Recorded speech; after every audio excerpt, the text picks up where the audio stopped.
Kasi sa totoo lang, ngayon, mga sa usap-usapan namin marami talaga ang nag-iisip na hindi na dapat itulak ito Nagbaliktara na ang mga hunghang. Yan ang sinasabi natin National Unity Party, bumaliktad na. Impeachment laban kay Vice President Inday Sara Duterte, hindi na suportado.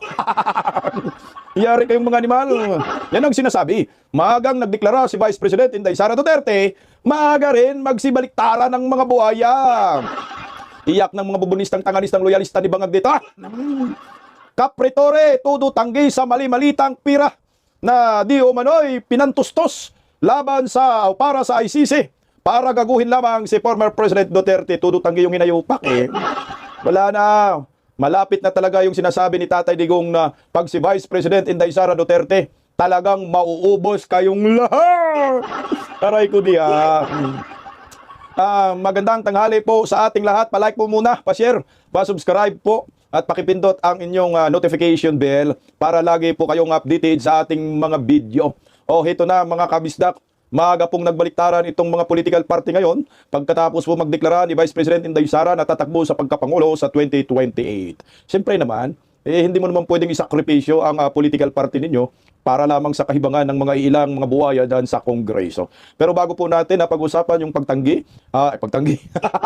pagbaliktad ng National Political Party na ito, na hindi na nga po nila suportado ang impeachment laban kay Vice President Inday Sara Duterte, unahin po muna natin itong pagtanggi ni Capritori na hindi umano'y tumanggap ng mali-malitang pera. Pero nilinaw po ito nang nag-interview sa kanya, nagkabulol-bulol, pati po yung aeroplano na gamit para kidnapin si Tatay Digong, puro tanggi ng hinayupak na Capritori. Malapit ka na, Tori! Alam mo si Tori yung pinakawawa, sa totoo lang, sa 2020, ewan ko saan sa damputin. Okay, pakinggan po muna natin itong interview kay Tori na nagkabuhol-buhol po siya dito, tulot tanggi. Ito po yung continuous pa rin sa affidavit ng mga retired Marines na kumanta nga na nag-deliver talaga sila ng mali-malitang pera. Yung mga malitang pera pala, isa rin po yan sa pantustos, para dito sa ICC. Nakasalukuyan nga mayroong confirmation hearing mamaya muli. Pakinggan natin dito. We in the media, and I guess some other people know. Sorry, ito pala. Ito una. Your reaction, General, to being tagged as one of the recipients now of this suitcases of cash. Parang hindi ko naman nabasa ang pangalan ko na ako yung tumanggap. Kasi sinabi lang ay nandun ako sa meeting.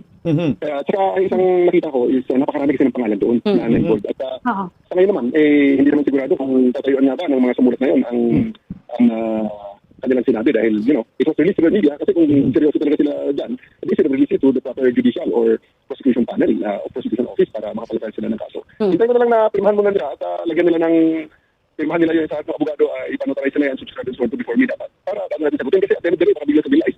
Joke lang yan. Hindi yan joke, Tore. Talagang mayroong pirma yan, sir. Nakanotaryo na, sir. Di ba sinabi ni Baligod? Ay, apidabit kami at lahat ito ay nakapanumpan at notaryo na. Hindi yan joke, sir. Seryoso yan talaga, sir. Ngayon, sir, baka ikaw yung magjujuk. Pag makulong ka ng hinayupa ka, ilang taon lang naman 2 taon na lang Hindi nga, tuloy So yan, joke lang. Oo nga, sir, we were asking about the signatures, why it was unsigned, the affidavit. Pero sir, you're correct, hindi ka daw yung affidavit na kumakalat sa social media, sabi unsigned, Pero nakikita ko dun sa dulo, may perma Pero naka-block lang. Kumbaga, tinakpan lang yung perma. Meron na, nakanotaryo na yan, Tori. Tuloy tumanggap, allegedly, but yes, you were there. The implication is clear, though, that you were part of this scheme, that you colluded to, I guess, to get former President Duterte to the ICC. Tingin ko, ang pagkabasa ko, hindi ko kasi napansin masyado, so busy preparing for this events today. Ang napag-intindi ko is that ang pinag-uusapan is parang ang pangalan ko ibibigay sa ICC and today, ang meeting is something together with the ICC. Something like that. Hindi ko pa napapansin talaga. I was so engrossed with the job today. Sige, General, ano na lang. Kasi kayong nag-aresto kay President Duterte. Nagkabulol-bulol na. Hindi naman ako tumanggap ng malita Inililink lang ako sa ICC. sobrang link yan talaga, Tori. Mamaya, basahin natin yung affidavit, na nandun si Tori, para malinaw din. Tuloy muna natin daw. At any point during the operations, medyo komplikado yun, meron bang natanggap ang PNP na funds from outside the PNP or outside the national government, from private or basta hindi galing sa executive? Sa pagkahuli kay... Yung sa operation na yun, Tumanggap meron ba? bang nag-contribute from private, yung halimbawa aeroplano. Kanino yung aeroplano yun? Alam nyo, yung pagka-arrest kay President Duterte, that was 11 months ago, 11 months ago na, wala pang 1 year yun. During the time, I'm the chief of the CIDG. Ang operation na yun ay napagbistasan na hanggang sa Senate hearing. Andun na rin. Hindi yung pag-aresto, yung pag-turnover, General. Ang naman, ang simple lang ng katanungan, tumanggap ba ng pera ang PNP sa labas sa executive, no? Yung eroplano, kung sinong gumastos kanino yun. Ang dami sinasabi. Hindi nagkaintindihan sila. Tuloy. Yung pag-turnover kay President Duterte sa Interpol pala. Ang pagkakaano. Isang sunod-sunod na, ilan sa continuous operation from the morning na Yes. siya ay inaresto at hanggang sa siya ay madala sa Hague. So lahat ng yan, may Senate investigation na, may ginawa ng Kongreso, and so many fora ang nag-investigate niyan. So I think everything to be said about that can already be said. Ang tanong na lang ngayon kung the things that are to be said supposedly is, ito na lang kung ano ang masasabi natin about dito sa confirmation of charges hearings. So walang natanggap ang PNP during the operation to turn him over from yung pondo nga, yung operational expenses from outside the PNP or from outside the executive branch. I don't think, ako naman ay chief na si IDG at the time, and I was only operated within the ambit of my office and without the resources that's given to that's available to me during the time as IDG chief. Lolo. Yung aeroplano, Yung aeroplano. General, would you know kung kanino nang galing yung aeroplano? Hindi ko na pwede covered ng congressional hearings. Hindi ko na recall kung ano ang naging resolution dahil during the time na nagka-hearing ng gano'n, I don't think na natanong ako regarding that matter. General, Wala na. Hindi niya alam kung may pira bang pumasok. Meron bang pirang pumasok galing sa ibang impaktong demonyo. Galing sa malita-malitang pira pantustos dahil sa ICC, pati may-ari ng eroplano. Hindi na rin niya alam. Pero doon, kinarga si Tatay Digong, tinulak-tulak mo pa, Tore. Gusto mo pang hatakin, buang ka. Wala na, dinidinay nyo na. Kitang-kita naman na ang ebidensya. Ayaw nyo pang aminin. Aminin nyo na. Ito naman ang pinag-uusapan naman natin. Pati yung abogado ni former President Duterte, sinasabi naman na ang totoong prosecutor nasa Malacanang at pagkatapos dinala si Tatay Digong sa dahig. Kaya nag-praise ko na si Buong ito. Ano pa ba yan? Huwag mo nang itanggi, hindi naman bulag ang taong bayan. Kanino ba ang eroplano? Sabihin mo kay Saldico. Yun po kasi yung lumalabas ngayon sa pidabit ng mga Marines. I mean, we in the media, and I guess some other people know who owned that Gulfstream, but I don't think we ever got official confirmation. So as you said, since halos 1 year na rin tong pag-arrest, maybe you can also Aminin now na. confirm. Kung sino nga. I don't think, Puro I think speculation you're lang kami. barking up the wrong tree, madam. I don't think na ako ang magiging authority para magsabi kung sino talaga may-ari ng aeroplano. Aminin mo na, buang ka. Yung eroplano na yan, sinakyan na ng mali-malitang pera papuntang dahig. Baka nga pag-travel papuntang dahig, may mga malita na sa likod no? Hindi lang alam natin Upunuin mo muna ng malita dun sa mga compartment na yan. Bago natin ilipay, pagdating doon, ibigay nyo na sa ICC. Pasiunang bayad. Ulala. Kasi sabi naman ni Boyong, it's a done deal. O ayaw po tanggapin. Okay. I mean, we at some point looked up the tail number anyways, pero okay. Looking back, was there anything about the that day, that fateful day on March, was it 12, 2025, that you would have changed? Especially now that china-challenge ka yung constitutionality of Duterte's arrest. Naku, yung challenge naman palagi is karapatan niya ng kung sino mang Pilipino. However, Wag na natin pag-usapan yan kasi wala nang kwenta si Tore. Usapan lang natin yung hindi naman niya sinasagot na anino eroplano yung Gulfstream na yan, hindi niya sinasagot at tinatanggi rin naman niya na hindi daw siya involved diyan sa mali-malitang pera. Halatang-halata na, Tore. Malapit na yung paghuhukom. Basahin na lang natin yung patungkol diyan sa ICC na nandoon yung portion na yon na nabanggit si Tore. Siguro ito na lang. Ayan, para magiging guided po tayo bago po tayo tatalon sa isa pang pag-uusapan natin. Ito yung Tore. Hindi daw niya alam nabanggit lang daw talaga siya. Nabanggit ka nga. Ito po, basahin natin. Ay number 28 po ito yung nilalaman sa affidavit po ng mga Marines, no. Sabi dito number 28 na. Shortcut na tayo kasi medyo mahaba-haba patungkol sa ICC. Na nandoon yung pangalan ni Tore. Si Chantal Daniela at William Rosato ay nagkaroon din ng meeting sa isang bahay sa Bill Air. Itong nabanggit na ito yung mga taga-ICC. Sa Bill Air sa Makati, na sa pagkakaalam namin ay bahay ni dating DOJ Secretary Boying Rimulya. Kasama sa meeting sina Sunny Trillanes. Ay Tore, nakalimutan mo, kasama kayo ni Trillanes. Police General Nicolas Torre. Ayan, yung pangalan nga, ito yung sinasabi, nabanggit daw siya. At dating DOJ Secretary Boying Rimulya. Napag-alaman namin na bahay iyon ni dating Secretary Rimulya dahil sa instruction sa amin na pagpasok sa gate ng Bill Air ay sabihin namin na sa bahay ni Secretary Boying Rimulya ang aming pupuntahan. So kasama na nila si Torre at saka yung ICC. Dito na nga. Tuloy natin, number 29. Nung pabalik-balik ang mga ICC personalities dito sa Pilipinas, mula December 2023, so December 2023 pa pala pabalik-balik na, so ginago talaga tayo ni Bangag. Hanggang 2025, ay napag-uutusan kami ng 4 na bisis ng mga deliver ng pira-pira, ng pira para kay Sunny Trillanes. Ito na yon, Tore, para sa gastusin na konektado sa mga ICC personalities. Una ako, Bernard Gumban, at kasama si Master Sergeant Eduardo Pian, at John Paul Estrada ay nag-deliver ng isang paper bag na cash ng cash sa kanyang opisina sa Quezon City. Pangalawa, ako, Bernard Gumban, at si Master Sergeant Andy Polidario at John Paul Estrada ay nag-deliver ng isang medium size na malita. Ito, Tori, paano to, Tori? Merong deliver isang medium size na malita ng tira sa parehong lugar. Pangatlo at pang-apat, ako, Anselmo Taberdo, kasama si Mark Tiksay at Roberto Albarico Jr. ay nakapag-deliver ng parehong lugar ng 2 paper bags na naglalaman ng pera para kay Sunny Trillanes. Pang-30 ito, tapusin na natin. Palaging nagpupulong sina Sunny Trillanes, Saldico at dating Speaker Martin Romualdez sa Manila Polo Club Townhouse at South Forbes Park kung nasa Pilipinas ang mga taga-ICC. Dahil ako, Bernard at Tubi, ang isa sa mga kadalasan na naiiwan sa security ni Saldico sa townhouse. Kaya nakikita ko na pagkatapos ng kalinang meeting ay binibigyan lagi si Sunny Trillanes ng paper bag ng pera at minsan naman ay isang small malita. Ayan, Tore, yung sinabi mo na nabanggit ka nga pero sa mga testimonya, kasama ka sa meeting at merong mga pirang involved na mali-malita, ibinibigay ka Trillanes, ibinigay ni Saldico. Ang tanong kasi doon kanina sa media, Tore, may pera bang involved sa labas? May nagbibigay pa? Hindi mo masagot-sagot. Pati yung eroplano, hindi mo masagot-sagot. Baka nga yung eroplano na yan, nagamit rin po sa, sa pagkakarga at pag-deliver ng mali-malitang pera dito sa mga buhayang ito. Yan ang malinaw dito. Pero anyway, tatanggi-tanggi ka, Tori, pero darating din ang time na malalaman ang buong katotohanan. Kaya kasi sa akin, nakikita ko nagpanic mode na talaga sila dito. Nagtrending na kasi pinatulan na rin ng mga bayarang media no? Yung balita dahil sila na lang yung hindi nagbabalita. So ngayon, yung One News, GMA, ABS-CBN, binabalita na rin nila kasi sa social media, Net25, Seminay, binabalita ho talaga. Mahalata talaga sila bias. Kaya nag-i-interview na ho sila ngayon ng mga personalidad na involved. That's good, no? Kasi nga, para malaman natin ang side, kagaya ni Tori, nagkabulol-bulol na, nagkabuhol-buhol, no? Kasi malapit na yung tinatawag na there will be a day of reckoning. May gaba talaga yan, ang gaba dili magsaba. Kagaya po nito. Si Vice President Inday Sara, maaga po siya nagdeklara na tatakbo sa pagkapangulo. Mukhang nakukuha nga ho natin yung tsorya natin na kaya si Vice President Inday Sara Duterte tumakbo sa pagkapangulo.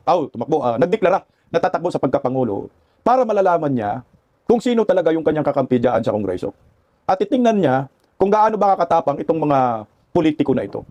Manindigan ba sila labang kay Vice President Inday Sara sa pagdimulis kay Inday? Kasi alam naman natin, politically motivated po yung impeachment labang kay Inday Sara.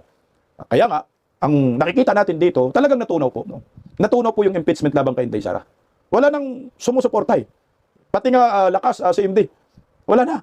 Yung mga miyembro ng lakas ng mga junkers, political butterfly, hindi na rin sumusuporta. Sa kagustuhan ni Tambaloslos at mga kaliwang grupo, hindi nga nakakalikom ng enough na bilang na 1/3 of votes dyan sa Kongreso kahit 105 votes. Hindi ho sila nakakalikom. Lalo na ho ito ngayon. Nagugulat po ako na ang nakita ko doong una nito, post ni Atty. Rowena Guanzon, na ang sabi, bumaliktad na daw ang NUP. So hinanap ko po yung link na yun. Nakita ko ngayong araw.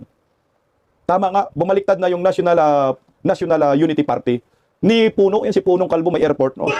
Yung interview na yun ay interview sa DJMM, sa ABS-CBN. Pero nagulat ako kagabi, merong official letter na talaga ng NUP na hindi na po nila susuportahan ang impeachment labang kay Vice President Inday Sara. So ito na, nagbaliktaran na, nakaramdam na sila. Ito, pakinggan muna natin yung interview kay Puno. Tinakpan ko na lang po yung pinaka-original na video ng mukha ni Puno kasi makapiright tayo sa ABS-CBN. At least meron tayong marinig na audio na in-interview nga ho ni sino yung nag-interview kahit na ABS-CBN na yan. Na DJMM, excited kay Puno pero dismayado sila kasi ang statement ni Punong ending, ayaw nila sumuporta sa impeachment labang kay Inday Sara. Ito. Nasa Zoom na po natin at magandang umaga kay House Deputy Speaker, Representative Ronaldo Puno, ng unang distrito ng Antipolo City. Na-miss na po natin ito. Kong, magandang umaga po sa inyo. Good morning. Hindi ka namin nakausap nung last time nung biglang nag-anunsyo po si Vice President Sara Duterte ng kanyang bid for the presidency in 2028. Siyempre yung Ronnie Puno naman, tactician ito, strategist ito. From that point of view. Pinupuri pa ng ABS-CBN, tactician ito, strategist ito. Pinupuri pa ha? Okay talaga. Tama ba ginawa ng Vice Presidente o medyo napaaga naman? Kasi maraming kaliwat kanan yung opinion na hindi, dapat hindi muna. Sabi naman hindi, binago niya yung landscape. Maganda yung anunsyo, maganda yung timing. Para sa inyo, Kong. Sa tingin ko, alam na ng lahat natatakbo siya. No? So, kung kailan niya aanunsyohin, yun na lang ang naiwan at pinili niya yung panahon na yan. Sa tingin ko, hindi naman masyadong maaga yan. Tama lang naman yan. At entrada pa lang, makikita mo na, bumabaliktad na. Hindi daw masama yan. Hindi daw maaga yan. Tama lang yan. Wala na this. O, tuloy. Tapos total sa lahat ng mga survey, mukhang nangunguna naman siya. So from a tactical or strategic standpoint, siguro tama lang yung pag-announce niya. Hindi naman maaga masyado. Opo, pero sa gitna ng Aray ko! Abiasibin! Ano ba yan? Opo ka na lang. Talaga ikaw, tama lang yan. At hindi yan maaga masyado dahil nangunguna naman siya sa lahat ng survey. Nakaramdam na si Tatang Puno na putay na, hindi mo pwede dito. Babagsak tayo lahat dito. Babaliktad na rin tayo. Maraming gagaya nito. anunsyo po, kaliwat kanan din po ang nag-file ng impeachment complaint na dadaan po dyan sa inyo sa Kamara. Ano po, na dyan na po sa inyo. Anong basa nyo, Kong? Kasi sabi naman, hindi na kayang makakuha ng 1/3 yan. Sabi naman iba, hindi, mukhang kakayanin pa rin. Pero dadaan sa House Committee on Justice. Anong basa nyo, Kong Ronnie? Well, siguradong tatalakayin na mabuti yan sa Committee on Justice. No? Ito pananaw namin. Tinignan namin yung mga complaints na pinasok. Halos pareho sa mga pinag-usapan dati sa Walang bago. Iba pang mga pangungusap doon sa Kamara. Parang wala kaming nakikitang bago eh. Ito yung parehong mga paratang na lumabas noon. At napag-usapan na ng mabuti ito noon. I mean, matagal eh, di ba? Yung mga hearing natin sa Quadcom. Mukhang nadiin na natin itong mga issue na to. So, parang kumbaga, wala akong nakikita na hindi ibinabalik lamang, parang nare-recycle. So, sa amin, sa NUP, naghahanap kami ng matibay na ebidensya. Talagang maliwanag na dahilan kung bakit namin iakyat ito sa Senate para sa impeachment trial. Sana makakita kami ng kumbaga smoking gun, isang tao na nagsasabi kinuha ni Vice President Duterte itong pera, linagay sa handbag niya at bumili ng kung ano-ano sa mall. Or sana lumabas yung report ng AMLA na nagsasabi na may bilyon na nasa account sila. Katulad ng sabi nila na meron daw ng ibang mga nag-file ng mga kaso. Kasi kung hindi naman namin makita yun, parang wala na kaming nakikitang dahilan kung bakit pag-usapan pa ito eh. Ang dami nating problema, alam niyo, yung ekonomiya natin bumababa, hindi pa rin nasusolusyonan lahat ng mga public works na issues, hindi pa napapalabas yung report ni Senator Panfilo Lacson sa Blue Ribbon na mukhang hinaharang ng ibang tao. So para sa amin, alam mo, kung wala naman talagang matinding ebidensya dito, itutukan na lang natin yung mga malalaking problema nga dyan pa sa atin. Ibig nyo sabihin, pwedeng i-let go na natin ito, focus tayo sa mas importanteng problema. Sa tingin namin, ganun, no? Ilan ba ang miyembro nyo sa NUP, Congressman? Mga mahigit 40. Marami rin, ano po? Konti lang naman kami, pero sa tingin ko, pagka hindi kami nakakita ng matinding dahilan kung bakit dapat ituloy ito, unang-una, hindi kami magtatayo ng party stand dito. No? So malamang, papabayaan namin yung mga miyembro namin mag-desisyon ng sarili nila. Kasi sa totoo lang, ngayon, mga sa usap-usapan namin, marami talaga ang nag-iisip na hindi na dapat itulak ito eh. Paano yan? Anak ko, sino ba yung Alvin El Chico ba nag-interview? Alvin El Chico na. Nako! Wala na ho ito. Ito na maliwanag, nagbago na po yung timpla ng National Unity Party. Hindi na daw sila susuporta dito sa impeachment dahil pabalik-balik na lang ang akusasyon, walang bago, walang ebidensya. Kagabi, nagugulat ako kagabi. Merong lumabas talaga national official statement ng NUP. Basahin natin. Ito po, ayan na. Wala na, bawas na agad, 40 plus sila dyan. So ibig sabihin, marami-rami rin, no? Malaking kabawasan din po yan sa kampo naman ni Tambaloslos. Aray ko iyak. Okay, puntahan natin yung post na yan. Sinare din yan ni Attorney Rowena Guanzon. Check natin yung naturang ng NUP. Tika lang. Ito. Ang sabi pa nga dyan ni Rowena Guanzon, wala na daw. Wala na. Tapos na. Okay, basahin po natin ang official statement ng NUP. Ang sabi dyan ng NUP, ito, press statement of the Unity Party. Ayan. February 25. So kagabi po ito, nakita ko po, National Unity Party. The National Unity Party has taken note of the renewed discussion surrounding the impeachment proceedings filed against Vice President Sara Duterte. Impeachment in one of the most important constitutional powers entrusted to Congress. It is not political instrument nor a forum for revisiting matters already exhaustively examined. Rather, it is solemn constitutional mechanism for enforcing accountability at the highest levels of public officer and should be evaluated carefully in light of the evidence presented. At this stage, the National Unity Party has not seen the inclusion of new and material evidence that would warrant a departure from issues that have already been the subject of prior inquiries and extensive public hearing, unless compelling new evidence emerged during the course of this hearing that fundamentally alters the factual basis. Tuloy natin. For the impeachment complaint, the NUP will most likely not vote in favor of this measure. The party will not preempt such proceeding and remains prepared to assist any new evidence presented in the course of the deliberations. Okay, bago natin ipagpatuloy. So, maliwanag, gusto nila ng bagong mga ebidensya, bagong mga testigo, or something dokumento na mapatunayan talaga na si Inday Sara na mayroong ginawang korupsyon, kaso nga, wala. Kaya ito, nag-iisip na rin sila, putsa, huwag tayo dito sumali. Kasi mapapahamak lang tayo dito. Pero ito, ipagpatuloy natin. Siyempre, kung ikaw naman na political party sa tingin natin, putsa ka na, hindi na kailangan natin mahirap banggain si Inday Sara, matibay pa rin, number 1 sa survey. Tuloy natin, no? The NUP believes that Congress must carefully allocate its time, focus and institutional resources towards more pressing and urgent national concern. Concerns an impeachment proceeding grounded on issues that have already been previously raised and examined would inevitably consume substantial time and attention from both chambers, resources which we believe would be better directed toward matters that have a more immediate impact on the economic stability, public safety, and daily welfare of Filipinos. Ano lang daw isipin natin, kapakanan ng maraming Pilipino.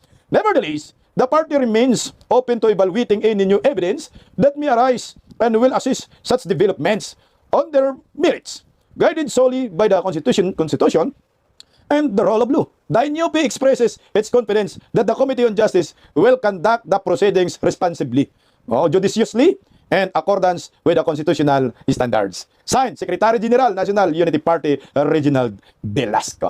Paano na? Wala na eh. Tunaw na. Tapos na ang laban. Sabi na sabi ni Rowena Guanzon, na po. Ito na po yung sinasabi natin. The end na po. Tapos na ang impeachment. Sa pag-announce si Vice President Inday Sara na tatakbo, doon talaga natunaw. Kasi natakot na yung mga buhaya. Siyempre, political party, mag-isip ka kapakanan ng political party. Hindi talaga kayo maambunan ng biyaya pagdating ng panahon. Okay, ayan na po yung official statement. Galing po yan kay Rowena Guanzon. Nakita ko po. Ito, pakinggan natin si Atty. Rowena. Oh, now that VP Sara has declared her intention to run for president, sino ngayon ang lalaban sa kanya? Si Risa Ontiveros? Si Martin Romualdez? Pa-survey mo na kayo bago kayo magdesisyon dyan ng kakahiyan nyo. Look at the survey, latest survey of Publicos Asia. Marcos, trust rating, 13%. Sara Duterte, trust rating, 34%. Approval rating times 2 kay BBM. Yung kandidato ni BBM will inherit his survey rating. Malayo Tingnan na. nyo, dahil lagi niya pinipersecute si Sara Duterte, ngayon sinasabi niya, okay, since pinipersecute niya naman talaga ako dahil takot kayo mag-presidente ako, pues, I am announcing my intention to run for president in 2020. Intention pa lang, nanginginig na kayo eh. Kasi ang dami yung mga kasalanan, mga magnanakaw kayo. Mananagot kayo. Mananagot kayo, mga magnanakaw kayo. Ubusin na ba natin, Atty. Rowena Guanzon? Alam mo, Atty. Rowena Guanzon, maganda siguro, magano ka na lang, magsenador ka under Vice President Inday Sara Duterte. Pero sabi naman niya, hindi daw siya mamamangka sa dalawang ilog. Pero kung i-invite ka naman Inday Sara na magiging part ng kanyang senatorial lineup, i-grab mo na rin kasi kami, nagustuhan namin yung prinsipyo mo. Oo, inamin niya na dilawan siya. Kaya nga nagustuhan natin si Rowena, hindi sa pagiging dilawan niya. Nagustuhan natin si Atty. Rowena Guanzon dahil sa pagiging firm ng kanyang prinsipyo na until now, anti-Marcos pa rin siya. At saka yung mga statement niya, pumapabor talaga sa mga Duterte. So kahit hindi niya sasabihin, dideis ako, okay lang sa amin. Kasi nga, nakita naman natin ang kanyang prinsipyo na talagang kailangan po natin si Atty. Rowena Guanzon. Hindi naman niya binabanatan ang mga Duterte. Bagkus pinupuri pa niya. At lantaran niya sinasabi, galit ako sa Marcos admin. Kaya sabi ni Ma'am Rowena Guanzon, sino yung ilalaban ninyo kay Inday Sara? Wala na po talaga silang ilalaban. Dahil ngayon pa lang, yung mga political party nagsitalunan na. Ang sabi nila na, mag-unit team daw. Tinklawan at saka sa Marcos admin. Wala rin, sabi ko nga sa inyo, pag makipag-unity si Lini Robredo kay Marcos, talagang matatalo lalo si Lini Robredo. Zero chances na si Lini Robredo manalo. Bakit? Yung kanyang mga pinklawan at yung mga dilawan ng mga veterano na galit sa mga Marcos, hindi siya ibuboto. Ang boto ng mga yan mapunta sa mga Duterte kasi sino ba ang galit sa mga Duterte? Sino mga galit sa mga Duterte? Sino man ang galit sa mga Marcoses ngayon? Kalaban ng mga Marcos. Di ba Duterte? Kung ikaw galit ka sa Marcos, dito na lang ako sa Duterte. Mas okay pa. Kumpara dito sa mga Marcos na pinatalsik natin ng It's a People Power Revolution, kakainin natin suka. Sa Duterte na lang. Siguro doon na lang kami. Tingnan mo. Kagaya po itong isa. Si Loc Espiritu. Kakampi na talaga nilang nagsabi nito. Wala. Matatalo ka Lini. Pag makipag-unity ang Unipink. Ito, pakinggan natin si Loc Espiritu. Kay Marcos, yung sinasabing dapat mag-alyansa ang Pink at liberal kay Marcos, yan ang sinasabi kong kiss of death. Kiss of death para sa liberals, kiss of death para sa Pink. Dahil sinking ship si Marcos. Hindi sila mananalo kay Sara kapag nakipag-alyansa sila kay Marcos. Galing. Sinking ship na ba't kasasakay sa sinking ship? Yes. Galing! Sinking ship si Marcos. Kapag makipagsanib ka kay Marcos, matatalo sila ni Inday Sara, di sila mananalo. Palubog na nga, bakit ka kasama sa palubog? Sasama nga silang lulubog, kaya gusto nilang sumama. Sa paglubog po. Ang galing ng Espiritu, tuloy Walang naniniwala na hindi corrupt si Marcos. Ang masang Pilipino alam na alam na magnanakaw yan.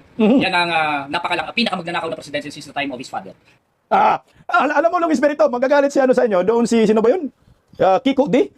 Hindi daw magnanakaw ang Marcos, kaya walang Marcos resign sa kanilang rally kagahapon. Nako, wala na, labo-labo na rin itong mga animal, mga Pinklawan, Dilawan, komunista, oh. Number one, siyempre takdatcher ang tatay niya. Siya salutador yan sa pagnanakaw.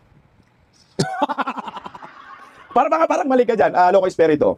Yung tatay niya noon, top notcher, valedictorian. No? Kasi wala mang nakakapantay. Pero ngayon, yung pagiging valedictorian ng tatay niya, wala na, nahigitan na ng anak. Trilyonis na, Loco Espiritu pinag-uusapan eh. So ang salutatorian na lang, yung ama. Yung valedictorian, yung anak, si Bongit. Alay po, Loco Espiritu. So, parang lalabas, corrupt din itong Kung mawawalan ka ng kredibilidad, di ba? Tama ka dyan, Lok! Mhm. Mhm. Mhm. Mhm. Aha.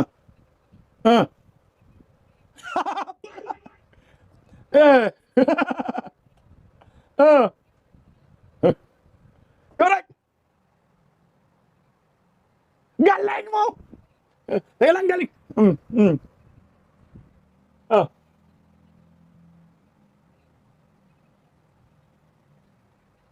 Sige lang, bumalik-balik ka. Galing mo, Loco Espiritu dyan. Tama naman si Loco Espiritu. Ang alternatibo namin, si Inday Sara na lang. Kasi si Inday Sara naman ang galit sa magnanakaw. Ikaw, sasali ka sa magnanakaw, magnanakaw ka na rin. Aray ka. Tingnan mo. Yung kakampi nila, alam nila na magnanakaw itong si Marcos, tapos si Lini Robredo makipag-unit team. Bagsak ka na, Reza Ontiveros, Laila Disaba, Lini Robredo. Wala na. Ano na lang yan, suicidal po yan. Pag sasali ka kay Bongbong Marcos, Lini Robredo. Lalo na ngayon. Nakikita na ng taong bayan kung sino yung pinaka-mastermind. Lalo na ngayon, may mga retired Marines na nagsilabasan. Meron pa daw, di ba, yung 18, no? Sabi na lang natin yung dalawa, hindi daw Marines. Eh, 16, the majority of them ay retired Marines pa rin. So wala tayong problema doon. Eh meron pa daw 12 lalabas. Sa 18 na yun, nagkaligagana sila. Hindi na nila alam kung anong sasagutin nila. Kung saan sila, magsisimula. Kagaya si Ture, puro tanggi. Paano pa kaya? Pag yung 12 ay papasok muli. No? Papasok muli yung 12, magkaroon muli ng preskon, at sabi pa nga ni Baligod, mas matindi ang isisiwalat ng 12. Ibig sabihin, mas kargado yun. Alam nila yung mga detalye. Kasi yung napapansin natin, 1-2 nagsasalita lamang yun. Baka paglabas ng 12, lalong babagsak at lalong lulubog, sabi nga ni Loco Espiritu, yung bangka ni Bongbong Marcos, nasasakay din naman si Lini Robredo, Pinklawan, Dilawan, sa bangkang palubog, lulubog na, nga ni Bongbong Marcos, asigurado, panalong-panalo na. Si Vice President Inday Sara Duterte, wala na ho silang kakalaban yan. Kahit yan ngayon. Hindi na nila alam kung sino talaga yung ilaban nila kay Inday Sara. Tapos na ang eleksyon. Sa pagkapangulo, may napili na ang taong bayan. Siguro sa 2028, ang paglalabanan na lang ay yung second place na lang. Aray ko! Ang paglalabanan na lang sa next election, yung pangalawang second place kay Inday Sara. At ang pagka-vice presidente, no? At ang mga senador, yun na lang siguro ang paglalabanan sa 2028. Pero, presidente, tapos na po ang eleksyon. Kahit wala pang filing of candidacy, tapos na po ang eleksyon. Lalo na naman. Itong mga kagaya ni Loco Espiritu, nagsalita na, walang panama kay Inday Sara. Mas gustuhin na lang namin si Inday Sara ang ibubuto kaysa kay Lini na Pinklawan na sumasanib sa mga kurakot sa mga kawatan. So ibig sabihin, kawatan na rin kayo.